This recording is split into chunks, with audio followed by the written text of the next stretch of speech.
Cora Cooks Pancit, written by Dorina Gilmore and illustrated by Kristi Valiant. Cora cooks pancit. The recipe is included in this book. Cora loved the kitchen. She loved to drink in the smells of Mama's Filipino dishes.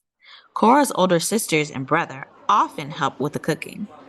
They got the grown-up jobs like shredding the chicken or mixing the noodles in the pot. They sliced vegetables and rolled lumpia into tidy egg roll shapes. Cora was stuck with kid jobs like drawing pictures in the flour or licking spoons. She longed to be a real cook. One day, Cora's three older brothers headed to the mall. Her brother darted outside with his ball glove. Now was her chance. Cora popped her head around the corner. "What are we making today, Mama?" Mama wiped her hands off on the front of her apron. She put her hands on her hips. "What would you like to make today, honey?" Mama asked in her buttery voice. Cora was surprised Mama was letting her decide. She scrunched up her pug nose and began to think. All of her favorite Filipino foods danced in her head. Lines of lumpia pranced in rows, adobo chicken legs bopped in time, and she saw large bowls of pancit. The thick noodles and vegetables curled and swirled at a dance party. Mmm, mmm, mmm, mmm. "Will you teach me to make pancit?" she asked. "Of course," said Mama. "Would you like to wear my red apron?" Cora was a real cook now. The apron was a little too big, but it would do. Mama helped Cora tie the strings around her back and made a neat bow at her belly button. "This apron belonged to your Lolo, your grandpa. He wore it when he first came to California. He was a cook for the Filipino farm workers who picked strawberries and grapes in the fields." "Did Lolo teach you to cook?" "He did," said Mama. "I followed him each day to the big kitchen. He created all kinds of dishes to fill the hungry workers' tummies. When he cooked, he told stories about the Philippines where he was born." Cora nodded and she listened. "Lolo told us about the countryside where he grew up. His family harvested pineapples, bananas, and papayas.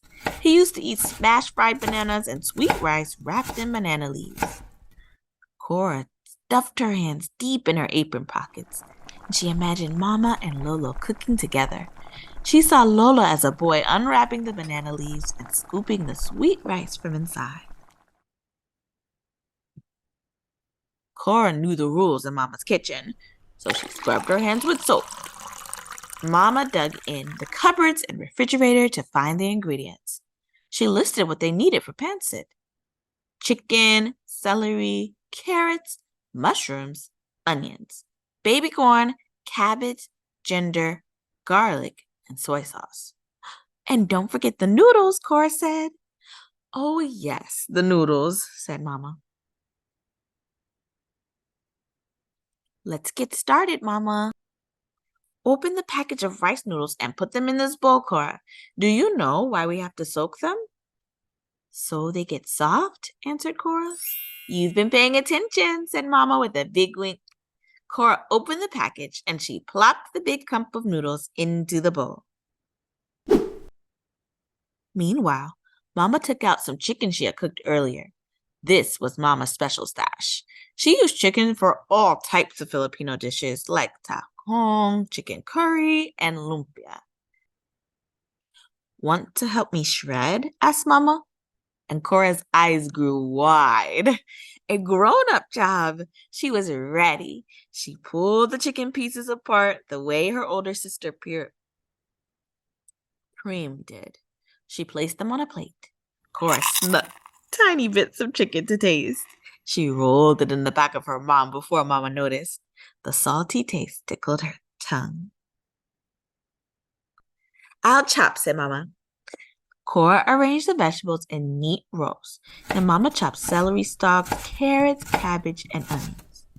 When Mama started slicing onions, tears ran down Cora's cheeks. She looked up and saw Mama's watery eyes, too. Onions make us cry, said Mama, and they laughed together. Mama took out her huge pancit pan, with the shiny copper outside and big handles. The pan was deep enough to hold all the ingredients. Cora danced on her tiptoes to see inside. Mama asked Cora to take a step back while she added some oil and the vegetable to the pan. The pot began to hiss and sizzle. Mama added spices too, garlic, ginger, and a splash of soy sauce. Cora loved the smell of garlic. Can you check the noodles, Cora? Cora scratched her head. She tried to remember what her sister did when she checked the noodles.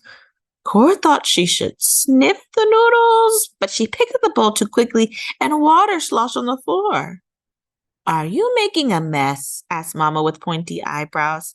Silly Cora, you just need to touch the noodles with 2 fingers to see if they're soft.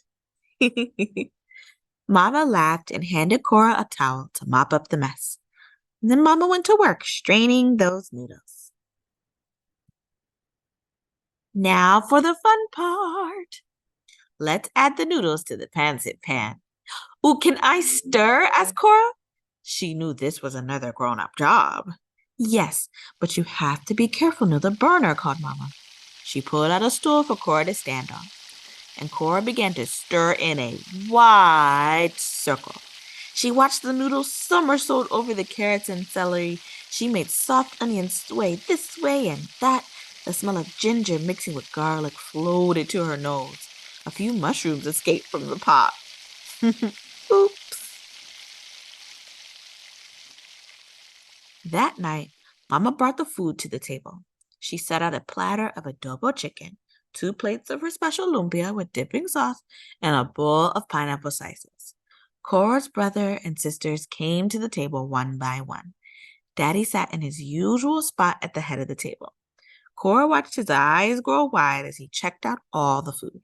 He licked his lips. Finally, Mama set the steaming platter of pancit in the middle of the table. You make pancit without us? Hollered Cora's brother Crispin. Who did my job? Asked Prim. Who checked the noodles? Sarah needed to know. Mama replied. Cora did all of the grown-up jobs herself. Really? Said Daddy. That's my girl. Cora scrunched together her eyebrows and bit her lips while the family tasted her pancit. Did she do everything right? Would they like it? Will Mama tell about the accident with the noodles? Pretty impressive, smiled Cora.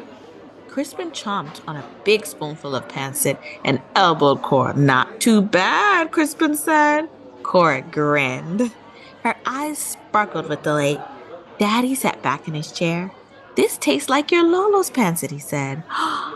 Cora shined with pride. Salamat, thank you. And the family laughed. Cora was still wearing Mama's red apron. Here, you can find out some of the words that you might not have heard before in the Filipino language called Tagalog. Tagalog is one of the more common languages in the Philippines, but there are more than 200 dialects and languages spoken there. Some words sound similar to Spanish. Check out the meanings of the words below. Here's a recipe for pancit. Note, children should definitely make pancit, but always with the help of an adult, because it involves cutting, chopping, and sauteing over a hot stove. If you want to make this with your family, make sure there's a responsible adult around you. The end. Hey, hey, hey, it's story time with Miss J. Hey, hey, hey, it's story time with Miss J. Let's get reading story time with Miss J. Let's get thinking story time with Miss J. Hey, hey, hey, hey, it's story time with Miss J. Hey, hey, hey, it's story time with Miss J. Happy reading.